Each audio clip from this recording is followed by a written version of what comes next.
Hello મિત્રો, કેમ છો? મજામાં? આજે આપણે બનાવવાના છે ગુજરાતી મેથીના થેપલા. એના માટે મેં એક કઢાઈ લીધી છે.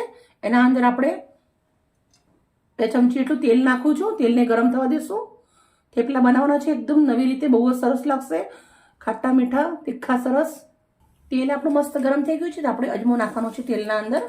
1 ચમચી હું તલ નાખું છું.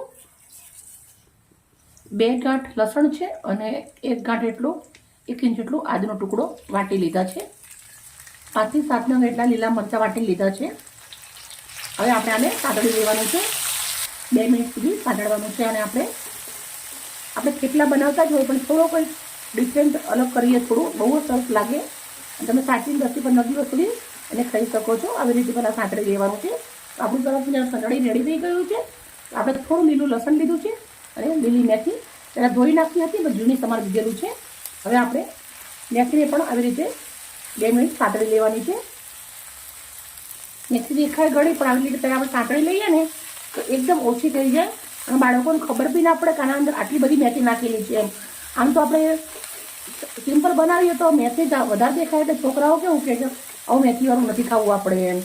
આપણે આવી રીતે સાતળી મેથી બાળકોને ખબર જ નહીં પડે અને સેહત માટે બહુ જ સરસ રહેતી મેથી. ડાયાબિટીસવાળા માટે પણ બહુ જ સરસ રહે મેથી. અને હાંજાના દુખાવા થતા એ બી ના થાય. આપણે 2 મિનિટ આવી રીતે સાતળી લેશું. મેથી સરસ મજાની સાતળી લીધી છે. ગેસને બંધ કરી દઈશું. અને જે મસાલા કરું છું એ જે આપણે લોટના અંદર કરવાના છે એ પણ હું તમને પૂરો વિડીયો શેર કરું છું. 500 ગ્રામ એટલો મેં ઘઉંનો લોટ લીધો છે. ચારી અને મોટા વાસણના અંદર લઈ લેવાનો છે. આપણે 200 ગ્રામ એટલો આપણે ચણાનો લોટ નાખું છું. તમે બાજરીનો લોટ બી નાખી શકો છો. સૌથી પહેલાં 1 ચમચી હું ખાંડ નાખું છું. લીલી મેથી આપણી મસાલા જોડે સાંતળેલી છે એ નાખવાની છે. હવે ખાંડના ઉપર 1 ચમચી મીઠું, 1 ચમચી સેંધા મીઠું, 1 ચમચી હળદર, 2 થી 3 ચમચી લાલ મરચું નાખવાનું છે. 1 ચમચી, 2 ચમચી અને 3 ચમચી. 1 ચમચી ધાણા જીરું, 1 વાટકી ભરાય એટલા લીલા ધાણા નાખવાના છે. લીલા ધાણા સાંતળવાના નથી, આવી રીતે ઉપરથી જ નાખવાના છે. આપણે અંદર 100 ગ્રામ એટલું તેલ રેડવાનું છે. કેમ તેલ આપણે મેથી સાતળી ત્યારે પણ નાખ્યું હતું. એકદમ ધ્યાનથી નાખવું છે. હવે હાથથી સરસ મજાનું બધું જ મિક્સ કરી દેવાનું છે. લોટ તમારો કમ્પ્લીટ બંધાઈ જશે ને તો થેપલા બનાવતા તો વાર ના લાગે. પણ જે લોટના અંદર જે મસાલા પરફેક્ટ નાખવાના એટલે બહુ જ સરસ લાગે તમને. બધો જ લોટ આપણે આવી રીતે સરસ હાથથી મિક્સ કરી દેવાનું છે પહેલાં. અને જરૂર પડે એટલું પછી દહીં નાખી અને લોટ બાંધવાનો છે. તમે છાશ બી નાખી શકો છો. મિત્રો તમે જોશો મુઠ્ઠી પડતો લોટ સરસ મજાનો થેપલાનો રેડી થઈ ગયો છે. તો હવે આપણે અંદર મેં દહીં લીધું છે. દહીંથી આપણે લોટ બાંધવાનો છે. તો દહીં નાખી દઉં છું. તમે દહીં ના હોય તો છાશ બી વાપરી શકો છો. અને આપણે જરૂર પડે તો થોડું પાણી નાખશું, પણ જરૂર નહીં પડે. સરસ મજાનો આપણે લોટ બાંધી અને રેડી કરી દેવાનો છે. હવે આપણે આવી રીતના ગુલ્લા કરી દેવાના છે. લોટ બાંધી અને રેડી કરી દીધો છે. મારે થોડો લોટ વધારે હતો એટલે થોડી વધારે વાર લાગી છે. તો આપણે આવી રીતે ગુલ્લા કરી દેવાના છે. મસ્ત રેડી બધા જ કરી લઈશ આવી રીતે. હવે આપણે કોરસિયો લઈ લીધો છે અને થોડુંક એવું આપણે અટોમણવાળું કરું છું. થેપલું વણવા માટે આપણે ગુલ્લું અટોમણવાળું કર્યું છે. અને સાથે હવે આપણે મસ્ત એને થેપલું વણી લેવાનું છે.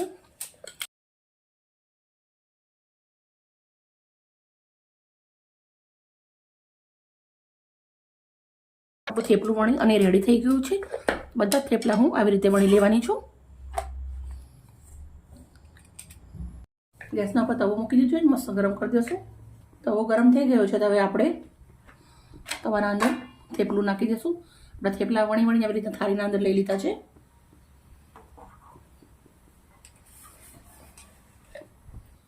હવે આપણે આવી રીતે ઉલટાવી દેવાનું છે. મિત્રો મેં ચણાનો લોટ નાખ્યો છે એકદમ ક્રિસ્પી બને એના માટે. ચણાનો લોટ બહુ જ સરસ લાગે છે થેપલાના અંદર.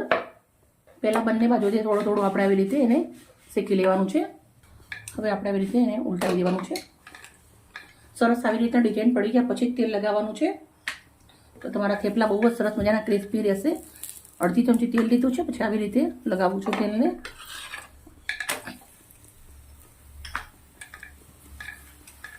બંને બાજુ થોડો કલર ચેન્જ થાય પછી જ આપણે થેપલું ફેરવવાનું છે. હવે આપણે આવી રીતે એને તાવીતાના મદદથી શેકી લેવાનું છે.